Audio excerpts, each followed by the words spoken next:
Hey guys, it's me Nalthazar, and in this video I'm going to be showing you a deck that I came up with actually a really long time ago, when Dominaria came out. And it was my first time breaking the power threshold in the game. And so I wound up sharing the deck way back at, and other people started using it, but this one is one of my babies that I came up with. So on the first day that Dominaria came out, I got Primeval's Glorious Rebirth. And the moment I saw this card, I was like, oh my gosh, this thing returns all legendary creatures from your graveyard to the battlefield? That's going to pair amazingly with Gisa and Geralf, because when this enters the battlefield, you don't even have to cast it. Just when it enters the battlefield, you take the first 4 creatures from your library and put it directly in your graveyard. So if you start getting Gisas out, then are they just going to start dumping a whole bunch of legendary creatures in the graveyard and create an infinite loop? The short answer is no, it's not infinite, so it'll only take what was in your graveyard at the time that it was cast, but if you then get multiple castings of Primeval's Glorious Rebirth, then you get the full advantage of having a whole bunch of Gisas coming back from the graveyard. Now, a card that was recently printed, and this is why I'm using Tamiyo now, the original version was Vraska. I can use Rhonas, and Rhonas doubles the power of your creatures, apart from Rhonas himself. So he makes it really easy to hit the power threshold. The first few times that I did it, I was using like Zakama and Galta, but I often would get the crash from having my graveyard too big before I reach that point. And then we've got Rashmi. Rashmi is just going to make it so that we loop, and you can cancel the loop whenever you want. And then the other things are largely just conversion. So the BS conversion things like Seasons Past and Rishkar's Expertise and this is Renewal and stuff like that that really shouldn't exist. For the purposes of this particular game, I'm going to change this up just a little bit. I'm going to take out the growing rights.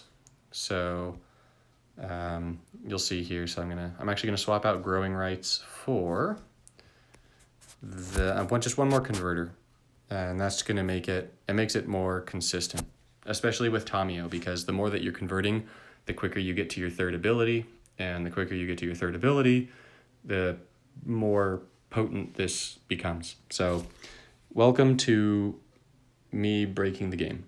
And if you have the cards for this, you can very easily break it yourself, and you can go ahead and make it so that you break the power threshold, which I honestly think is pretty fun. So the one downside to doing the Gisas early is that she also brings zombies back.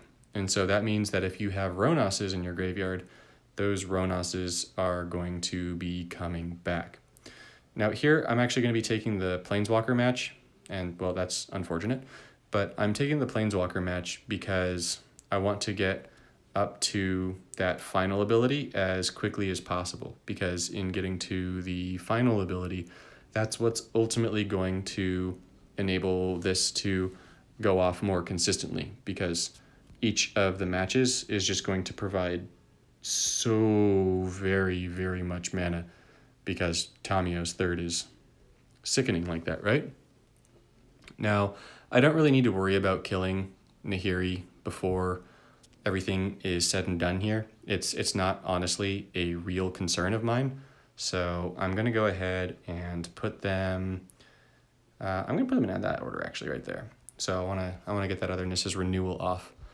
So I'm looking at what we have here, and I don't have anything else in my own colors, it looks like. So I'm going to go ahead and take this just for more Planeswalker mana. And really, maybe what I should have done was to lower the power of the opposing creature so that I would be able to draw more cards, but honestly, it's fine. Now here we're just fishing for Rashmi, and so that's part of why I'm prioritizing this here. Yeah, that gets us Rashmi, that gets us those. We've got our third. So yeah, and we're going to have a 5 match. This is as perfect as it gets. So there's the rebirth. I'm going to go ahead and keep the Gisa and the Geralf, I actually can't throw Rhonas away. In the event that you're wondering, why is it that I can't throw Rhonas away? It's going to exile all the rest of them from my graveyard. So I can't do that. So you know what, I'll just throw a Gisa and Geralf here, just so I can draw more, see if I can get any other converters. I did. That's excellent. So why don't we do it in this order here, just to ensure that the Seasons Past gets the mana. And welcome to the game breaking itself. It does not like this. It does not like it at all. Now, part of what makes this so perfect with Rhonas coming out is that with Rhonas boosting everybody else and not himself, what's ultimately going to happen is you're going to have all of the others break the power threshold. And once they break the power threshold, they do 0 damage. So you actually aren't going to win the game if everything has broken the power threshold.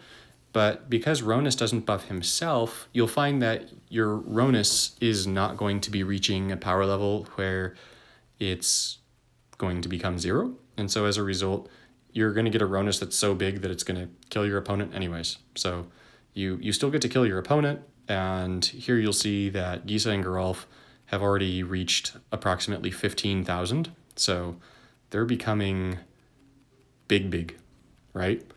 This deploy is getting us another Gisa, and a Rashmi. That's fantastic. Another Gisa, a Rhonas, which is going to boost it to about 30. Another Gisa. And so putting in the Hour of Promise here just made it so that we would have more gem converters instead of throwing more things in the graveyard, so that we were more likely to get goodies. Now I'm going to stop tapping my screen so that hopefully I don't get the crash that's associated with the timer. So do I want to stop the loop? No, because I want them to become infinite. Now I say crash with that. There's all these weird crashes that can happen with a loop timer. So typically I try to avoid making a deck that's going to hit the loop timer in regular competition. But just for giggles like this, it's totally worth it, right? I mean, this Gisa and Geralf is, 956,000. So it's about at 1 million. Now it's going to be at about 2 million. Now it's going to be at almost 4 million. 8 million. I know it's 6, but whatever. Close to 16, but more like 15. And we are now at the point where my eyes are not good enough to read the little text down there, especially on Rashmi. So Rashmi, I definitely can't read the text on at this point. But here is where we're going to see very soon they're going to hit 0. Now, when they hit 0, I am going to stop the timer with the loop prevention system. So once they get the little wrinkles worked out with the loop prevention system, I'm going to go ahead and go on the record and say that I actually sort of like it because it lets me stop these silly loops like this.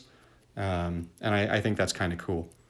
So we are almost at that point where all those little green numbers are way higher than they have any right to be. So we're not quite there yet, but almost. There it is. So now you can see that Gisa and Geralf have reached 0, and Rashmi is not too far behind. Rashmi has reached 0, and we've now broken the power level. The game is no longer able to compute it. So at this stage, we just have to hope that these Gisas are not going to throw enough things into the graveyard that the game crashes. There's actually a graveyard threshold. If you get too many cards in your graveyard, the game says no, and it dies. So obviously, I want to actually try and win this match just because it's more fun when you get the win. But here you've gotten a chance to see the creatures making it so that they've broken the power limit. So we're going to go ahead, we're going to stop the loop this time, and kill Nahiri. And I got the bug. So I was tapping the screen. Shame on me. If I wasn't tapping the screen, prevention system wouldn't have done that. But hey, what's a Magic the Gathering Puzzle Quest video without a crash, right? Yeah, well, I hope you enjoyed it. If you want to see more videos like this, just let me know what you want to see, and I hope to see you in the next one.